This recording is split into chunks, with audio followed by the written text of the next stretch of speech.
পরম শান্তি, প্রিয় সাধকবৃন্দ। আজ আমরা বাইরের কোনো শত্রুর গল্প করতে আসিনি। আজ আমরা কথা বলবো এমন এক শক্তিকে নিয়ে, যা আপনাকে স্বর্গের সুখ দিতে পারে, আবার নরকের যন্ত্রণাও দিতে পারে। এটি হলো আমাদের মন। একবার ভাবুন, অর্জুন, যিনি বিশ্বের সর্বশ্রেষ্ঠ ধনুর্ধর ছিলেন, যার লক্ষ্যভেদ কোনোদিন ব্যর্থ হয়নি, যিনি কুরুক্ষেত্রের ময়দানে দাঁড়িয়ে শ্রীকৃষ্ণকে কাতর হয়ে বলেছিলেন, হে কৃষ্ণ, এই মন বড় চঞ্চল, একে নিয়ন্ত্রণ করা আর চলন্ত বাতাসকে মুঠোয় ধরা একই রকম কঠিন। তাহলে বুঝুন, আজ থেকে ৫,০০০ বছর আগে যদি এক মহাবীরের এই হাহাকার হয়, তবে আজ এই স্মার্টফোন, সোশ্যাল মিডিয়া আর ইঁদুরের দৌড়ের যুগে আমাদের মনের অস্থিরতা কোথায় গিয়ে ঠেকেছে। তাই আমরা আজ সেই অস্থিরতার সমাধান খুঁজব। মন আসলে কি? মন হলো একটি উদ্দাম পাহাড়ি নদীর মতো। কল্পনা করুন, একটি নদী পাহাড় থেকে প্রচণ্ড বেগে নেমে আসছে। তার কোনো কিনারা নেই, তার শাসন নেই। তাহলে সে নদী কি করবে? সে গ্রাম ভাসিয়ে নেবে, ফসল নষ্ট করবে এবং শেষে নিজে কাদায় মিশে হারিয়ে যাবে। এটি হলো আমাদের অনিয়ন্ত্রিত মন। আমরা রাগের মাথায় কাউকে কিছু বলে ফেলি, লোভে পড়ে ভুল পথে যাই। এগুলো ওই মনের বন্যা। কিন্তু যদি সেই নদীর উপর একটি শক্ত বাঁধ বা ড্যাম দেওয়া হয়, তখন কি হয়? সেই জল দিয়ে বিদ্যুৎ উৎপন্ন হয় বা হাজারো ঘর আলোকিত করে। সেই জল দিয়ে শুকনো জমিতে চাষাবাদ হয়। আমাদের মন ঠিক তেমনই। মন আপনার শত্রু নয়, যদি আপনি জানেন কিভাবে একে শাসন করতে হয়। তবে এই মনই আপনাকে সাফল্যের শিখরে নিয়ে যাবে। আর যদি শাসন না জানেন, তবে সে আপনাকে প্রতিনিয়ত ডুবিয়ে মারবে। তাই আজকের আলোচনায় আমরা শিখব সেই বাঁধটি দেওয়ার কৌশল। প্রাচীনকালে এক সম্রাটের একটি বিশাল হাতি ছিল। হাতিটি ছিল প্রচণ্ড শক্তিশালী, কিন্তু অত্যন্ত পাগল। সে যখন তখন শিকল ছিঁড়ে প্রজাদের ঘর বাড়ি ভেঙে দিত। একদিন সম্রাট ঘোষণা করলেন, যে এই হাতিকে শান্ত করতে পারবে তাকে অর্ধেক রাজত্ব দেব। অনেক বলবান, অনেক পণ্ডিত এলেন, কিন্তু কিন্তু হাতি কাউকেই পাত্তা দিল না। শেষে এক তরুণ সন্ন্যাস এলেন। তিনি হাতির সামনে গিয়ে কোনো লাঠি বা শিকল ব্যবহার করলেন না। তিনি শুধু হাতির প্রিয় কিছু খাবার দিলেন এবং তার কানের কাছে গিয়ে খুব নিচু স্বরে কিছু মন্ত্র বা শান্ত কথা বলতে লাগলেন। কয়েক দিনের মাথায় দেখা গেল সেই ভয়ঙ্কর হাতিটি তরুণ সন্ন্যাসীর ইশারায় উঠছে আর বসছে। সম্রাট হতবাক হয়ে জিজ্ঞেস করলেন, এটা কিভাবে সম্ভব? সন্ন্যাসী হাসলেন, মহারাজ, হাতিকে মারলে সে আরো পাগল হয়। তাকে নিয়ন্ত্রণ করতে হয় তার স্বভাব বুঝে, তাকে ভালোবেসে এবং সঠিক খাবার দিয়ে। আমাদের মনও সেই পাগল হাতি। আমরা মনকে গালি দিই, মনকে জোর করে থামালে সে আরো বিদ্রোহ করে। আমাদের শিখতে হবে সেই সন্ন্যাসীর মতো মনকে শান্ত করার মনস্তাত্ত্বিক খাবার এবং মন্ত্র। তাহলে আজ আমরা শিখব সেই 5টি গোপন উপায়, যা দিয়ে আপনি আপনার মনের ওই পাগল হাতিকে বশ মানাতে পারবেন। মনে রাখবেন, মনকে যে নিয়ন্ত্রণ করে সে হলো মালিক, আর মন যাকে নিয়ন্ত্রণ করে সে হলো কৃতদাস। আপনি কি হতে চান, মালিক নাকি কৃতদাস? যদি মালিক হতে চান, তবে এই কয়েক মিনিট আপনার জীবনের শ্রেষ্ঠ বিনিয়োগ হতে চলেছে। তো চলুন প্রবেশ করি প্রথম গোপন উপায়ে। আমি ও আমার মন কি এক? মন নিয়ন্ত্রণের প্রথম এবং সবচেয়ে শক্তিশালী গোপন চাবিকাঠি হলো সাক্ষীভাব। ইংরেজিতে যাকে বলে অবজার্ভিং দি মাইন্ড।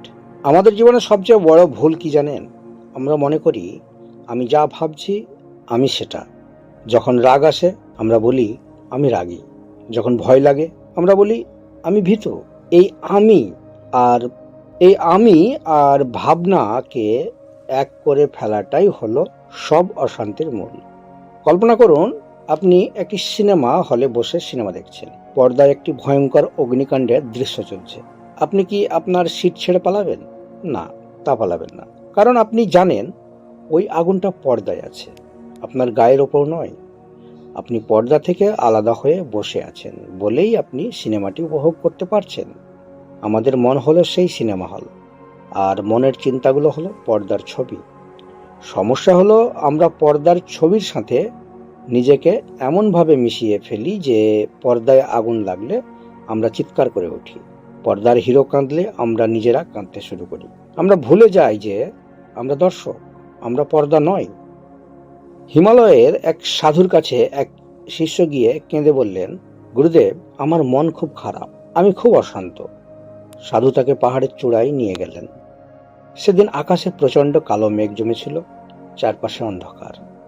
সাধু জিজ্ঞেস করলেন, বলতো, এই কালো মেঘগুলো কি পাহাড়টাকে ধ্বংস করে দিতে পারবে? শিষ্য বললেন, না গুরুদেব, মেঘ তো আসে আর যায়, পাহাড় তো সেখানেই দাঁড়িয়ে থাকে। সাধু হাসলেন, ঠিক তাই, তোমার অস্তিত্ব হলো ওই বিশাল পাহাড়ের মতো, আর তোমার দুঃখ, রাগ বা দুশ্চিন্তা হলো ওই ভেসে যাওয়া মেঘের মতো। মেঘ যখন আসে, আকাশ তখন অন্ধকার মনে হয় ঠিকই, কিন্তু আকাশ কি মেঘ হয়ে যায়? না, মেঘ তার কাজ করে চলে যায়, আকাশ আকাশই থাকে। আপনার মন যখন অশান্ত হবে, তখন নিজেকে একটি বাক্য বলবেন, আমি এই চিন্তাটি দেখছি, কিন্তু আমি এই চিন্তাটি নয়। নিজেকে পাহাড় ভাবুন, চিন্তাকে মেঘ হতে দিন। দেখবেন মেঘগুলো আপনাকে স্পর্শ না করেই বিদায় নিচ্ছে। তাহলে ব্যাপারগুলো নিশ্চয়ই বুঝতে পারছেন। তো চলুন একটা ছোট্ট অনুশীলন করি। কল্পনা করুন আপনি রাস্তার ধারে একটি চায়ের দোকানে বসে আছেন। আপনার সামনে দিয়ে অনেক গাড়ি যাচ্ছে, লাল গাড়ি, নীল গাড়ি, পুরনো বাস, চকচকে বাইক। আপনি শুধু বসে দেখছেন। আপনি কি কোনো গাড়ির পিছনে দৌড়াচ্ছেন? দৌড়াননি। আপনি কি কোনো গাড়িকে থামানোর চেষ্টা করছেন? করেননি। আপনি শুধু দেখছেন। আপনার মনটাও একটা রাস্তা। সেখানে কোনো চিন্তা আসবে আপনার ছোটবেলার বন্ধুকে নিয়ে, আবার কখনো চিন্তা আসবে আগামীকালকের অফিস নিয়ে। আপনার কাজ হলো শুধু রাস্তার ধারে বসে থাকা। আপনি যখনই কোনো চিন্তা পেছনে দৌড়াবেন, তখনই আপনি ট্রাফিক জ্যাম্পে আটকে পড়বেন। আর আপনি যদি শুধু বসে দেখেন, তবে কোনো চিন্তাই আপনার মনে জট বাঁধতে পারবে না। এই সাক্ষী ভাব চর্চা করা মানে হলো মনের সাথে লড়াই বন্ধ করা। মনকে লড়তে দিন, আপনি শুধু হাসি মুখে দেখুন। দেখবেন যখনই মন বুঝবে যে তাকে কেউ দেখছে, সে তখন লজ্জায় ছোট হয়ে যাবে। একজন চোর যেমন আলো দেখলে পালায়, মনের কুচিন্তাগুলোও আপনার সচেতনতার আলো দেখলে পালিয়ে যাবে। এটাই মন নিয়ন্ত্রণের প্রথম ধাপ। লড়াই করবেন না, শুধু সাক্ষী হয়ে বসুন। মনের খাদ্য কি? আমরা শরীরের স্বাস্থ্যের জন্য খুব সচেতন। আমরা বাসি পচা খাবার খাই না, কারণ আমরা জানি ভুল খাবার খেলে শরীর অসুস্থ হবে। কিন্তু আপনি কি কখনো ভেবেছেন আপনি আপনার মনকে প্রতিদিন কি খাওয়াচ্ছেন? আপনি আপনার মনে কোন ইনফরমেশন পৌঁছাচ্ছেন? আমাদের 5টি ইন্দ্রিয়, চোখ, কান, নাক, জিভ, ত্বক, এগুলো বলতে পারেন আমাদের শরীরের জানালার মতো। এই জানালা দিয়ে যা ভেতরে ঢোকে, সেটাই আমাদের মনের খাদ্য। আপনি যদি সারাদিন হিংসার খবর দেখেন, সোশ্যাল মিডিয়ায় অন্যের চাকচিক্য দেখে হীনমন্যতায় ভোগেন, কিংবা কারো পরচর্চা শোনেন, তবে আপনার মন হবে একটি ডাস্টবিন। ডাস্টবিনের ভেতরে বসে আপনি সুগন্ধ বা শান্তি আশা করতে পারেন না। এক আদিবাসী বৃদ্ধ তার নাতিকে জীবনের এক গভীর রহস্য বলছিলেন। তিনি বললেন, দাদু ভাই, আমাদের প্রত্যেকের মনের ভেতরে দুটো নেকড়ে সবসময় লড়াই করছে। একটা নেকড়ে হলো রাগ, হিংসা, লোভ, অহংকার আর অশান্তির প্রতীক। আর অন্য নেকড়েটা হলো শান্তি, প্রেম, দয়া, সত্য আর স্থিরতার প্রতীক। ছোট্ট নাতি কিছুক্ষণ ভেবে জিজ্ঞেস করলেন, দাদু, লড়াই শেষে কোন নেকড়েটা জিতবে? বৃদ্ধ হাসলেন এবং বললেন, তুমি যাকে বেশি খাবার দেবে সেই জিতবে। আমাদের জীবনেও প্রতিদিন আমরা এই লড়াইটাই করছি। আপনি যদি সারাদিন নেতিবাচক চিন্তা আর উত্তেজনাপূর্ণ খবর দেখেন, তবে আপনি ওই অশান্তির নেকড়েটাকে পুষ্ট করছেন। তখন শান্ত হতে চাইলেও আপনি পারবেন না, কারণ আপনার ভেতরে অশান্তির নেকড়েটা এখন অনেক বেশি শক্তিশালী। আপনার মন একটি স্বচ্ছ কাঁচের পাত্রে রাখা পরিষ্কার জলের মতো। এবার আপনি তাতে এক ফোঁটা নীল রং মানে বিষণ্ণতা মেশালেন, এক ফোঁটা লাল রং মানে রাগ মেশালেন। জলটা কি আর স্বচ্ছ থাকবে? থাকবে না। ইন্দ্রিয় সংযম মানে হলো ওই রঙের ফোঁটাগুলোকে ভেতরে ঢুকতে না দেওয়া। আধুনিক যুগে আমাদের সব থেকে বড় আসক্তি হলো আমাদের স্মার্টফোন। আমরা সকালে ঘুম থেকে উঠেই অন্যের জীবন দেখি, পৃথিবীর সব সুখের খবর পড়ি, একে বলা হয় ইনফরমেশন ওভারলোড। যখন মনের ওপর তথ্যের বোঝা খুব বেশি হয়ে যায়, তখন মন আর কাজ করতে পারে না। সে ক্লান্ত হয়ে পড়ে এবং অস্থির হয়ে ওঠে। তারপরে মন নিয়ন্ত্রণের যে দ্বিতীয় গোপন সূত্রটি, সেটি হচ্ছে তথ্যের উপবাস। সপ্তাহে অন্তত একদিন বা প্রতিদিন অন্তত 1 ঘন্টা নিজেকে সব ধরনের ডিজিটাল পর্দা থেকে দূরে রাখুন। কোনো ফেসবুক নয়, কোনো খবর নয়। এই সময়টুকু শুধু নিজের সাথে কাটান। মনে রাখবেন, আমাদের কান আর চোখ হলো মনের দরজা। দরজায় একজন দারোয়ান বসান। যা কিছু আপনার শান্তি নষ্ট করে তাকে দরজাতেই আটকে দিন। যখন ভেতরে আবর্জনা ঢোকা বন্ধ হবে, তখন মন আপনা আপনি নিজের পরিচ্ছন্নতা বা পরিশুদ্ধতা ফিরে পাবে। এতক্ষণ আমরা মনের চিন্তা আর বাইরের খবর নিয়ে কথা বলেছি। তো বন্ধুরা, এতক্ষণ আমরা মনের চিন্তা আর বাইরের খাবার নিয়ে কথা বলেছি। এবার আমরা এমন একটা কৌশলের কথা বলবো যা সরাসরি আপনার শরীরের সাথে যুক্ত। প্রাচীন যোগশাস্ত্রে বলা হয়েছে, শ্বাস যতক্ষণ চঞ্চল, মন ততক্ষণ চঞ্চল। শ্বাস যখন স্থির, মন তখন স্থির। আপনি কি কখনো লক্ষ্য করেছেন, যখন আপনি খুব রাগান্বিত হন, তখন আপনার শ্বাস কেমন হয়? খুব দ্রুত এবং ছোট হয়ে আসে। আবার যখন আপনি খুব গভীর ঘুমে বা শান্তিতে থাকেন, তখন শ্বাস হয় দীর্ঘ এবং ছন্দময়। এর মানে হলো, আমাদের মনের অবস্থার সাথে নিঃশ্বাসের একটি গভীর সম্পর্ক আছে। মনকে সরাসরি ধরা কঠিন, কিন্তু শ্বাস আপনার হাতের মুঠোয়। একটি বেলুন, তাকে আপনি গ্যাস দিয়ে ফুলিয়ে আকাশে উড়িয়ে দিয়েছেন। বেলুনটি এদিক ওদিক যাচ্ছে, বাতাসের সাথে খেলছে। সেই বেলুনটি হলো আমাদের মন। আর তাকে যে জিনিসটা পৃথিবীর সাথে ধরে রেখেছে, সেটি হলো একটি সুতো। সেই সুতোটা হলো আমাদের শ্বাস। যখন বাতাসের বেগ খুব বেশি হয়, অর্থাৎ মন যখন খুব অস্থির হয়ে ওঠে, তখন যদি আপনি সেই সুতোটা মানে শ্বাস আলতো করে নিজের দিকে টানেন, অর্থাৎ শ্বাসকে ধীরে ধীরে গভীর করেন, তাহলে বেলুনটি মানে মন আর পাগলের মতো ছুটতে পারবে না। সে ধীরে ধীরে আপনার হাতের মুঠোয় ফিরে আসবে। শ্বাসকে আপনি নিয়ন্ত্রণ করেন মানে আপনি সরাসরি মনকে নিয়ন্ত্রণ করছেন না, বরং সেই মাধ্যমটিকে নিয়ন্ত্রণ করছেন যা মনকে অস্থির করে তোলে। বাতাস দিয়ে যেমন বেলুন ফোলে, তেমনি শ্বাস দিয়ে মনের চঞ্চলতা বাড়ে বা কমে। ভাবুন না, আকাশে একটি উড়ান্ত ঘুড়ির কথা। বাতাস তাকে যেদিকে খুশি উড়িয়ে নিয়ে যেতে চায়, কিন্তু ঘুড়িটি কি উড়ে পালিয়ে যেতে পারে? পারে না। কেন পারে না? কারণ তার সাথে লাটাইয়ের সুতো বাঁধা আছে। ওই সুতোটা দিয়ে আপনি ঘুড়িটিকে নিজের ইচ্ছা মতো ডানে বামে ওপরে নিচে নিয়ন্ত্রণ করতে পারেন। আপনার মন হলো সেই ঘুড়ি, যা কাম, ক্রোধ, লোভ আর দুশ্চিন্তার বাতাসে উঠছে। আর আপনার শ্বাস হলো সেই লাটাইয়ের সুতো। সুতোটা ঢিল দিলে মন দূরে পালিয়ে যাবে, আর সুতোটা টেনে ধরলে মন আপনার কাছে ফিরে আসবে। তাই যখনই মন আপনার দিক বেদিক জ্ঞান শূন্য হয়ে ছুটবে, তখনই লাটাইয়ের সুতোটা অর্থাৎ নিজের নিঃশ্বাসটাকে সচেতনভাবে অনুভব করুন। চলুন এখন একটা পরীক্ষা করি। এই সৎসঙ্গের মাঝেই আপনি বুক ভরে 4 সেকেন্ড শ্বাস নিন এবং 7 সেকেন্ড শ্বাসটিকে আটকে রাখুন, আর 8 সেকেন্ড ধরে মুখ দিয়ে ফু দেওয়ার মতো করে ধীরে ধীরে শ্বাস ছাড়ুন। মাত্র 3 বার এটি করলে আপনি অনুভব করবেন আপনার মস্তিষ্কের স্নায়ুগুলো শিথিল হয়ে আসছে। মন নিয়ন্ত্রণের এই গোপন চাবিকাঠিটি প্রকৃতি আমাদের নাকের ডগাতেই দিয়ে রেখেছে, কিন্তু আমরা তা ব্যবহার করতে ভুলে গেছি। প্রতিদিন মাত্র 10 মিনিট নিজের শ্বাসের সাথে বন্ধুত্ব করুন, দেখবেন মন আপনার কথা শুনতে শুরু করেছে। আপনারা অনেকে হয়তো ধ্যান করতে বসেছেন বা মনকে শান্ত করতে চেয়েছেন, কিন্তু কিছুক্ষণ পরেই দেখেছেন মন সেই পুরনো দুশ্চিন্তায় চলে গেছে। তখন আমাদের খুব হতাশ লাগে। আমরা ভাবি, ধ্যান আমার জন্য নয়। কিন্তু শ্রীকৃষ্ণ গীতায় এই সমস্যার সমাধান দিয়ে গেছে মাত্র 2টি শব্দে: অভ্যাস ও বৈরাগ্য। অভ্যাস মানে হলো বারবার ফিরিয়ে আনা, আর বৈরাগ্য মানে যা আপনার হাতে নেই তার প্রতি আসক্তি ত্যাগ করা। একটি ছোট্ট বাছুরের কথা ভাবুন। তাকে যখন প্রথমবার দড়ি দিয়ে একটি খুঁটিতে বেঁধে রাখা হয়, সে কি শান্ত হয়ে দাঁড়িয়ে থাকে? না, সে দড়ি ধরে টানা হেঁচড়া করে, পালাতে চায়, চারিদিকে লাফালাফি করে। কিন্তু মালিক কি করেন? বাছুরটি যতবার দূরে যাওয়ার চেষ্টা করে, মালিক ততবার আলতো করে দড়ি টেনে তাকে খুঁটির কাছে ফিরিয়ে আনে। তিনি বাছুরটিকে মারেন না, বা গালি দেন না, কারণ তিনি জানেন এটা বাছুরের স্বভাব। কয়েকদিন পর দেখা যায় সেই বাছুরটি আর দড়ি টানে না। সে বুঝে গেছে যে খুঁটির কাছে থাকাই তার নিরাপত্তা। আমাদের মন হলো সেই বাছুর, আর আপনার সচেতনতা হলো সেই খুঁটি। মন পালাবে, এটা তার কাজ।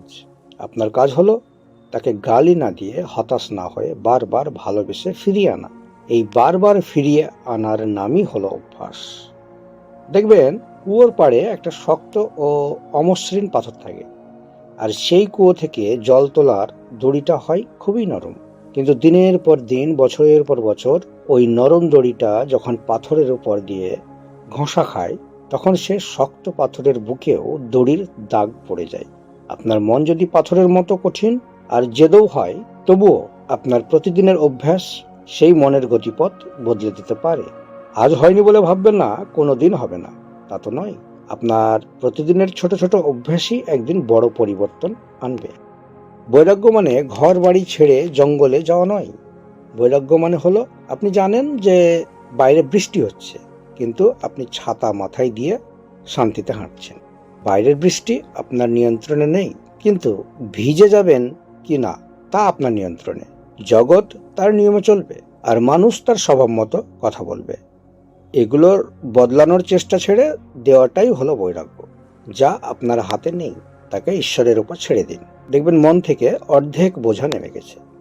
তো আমরা এতক্ষণ জানলাম কিভাবে সাক্ষী হতে হয়, ইন্দ্রিয় নিয়ন্ত্রণ করতে হয় এবং শ্বাস আর অভ্যাসকে কাজে লাগাতে হয়।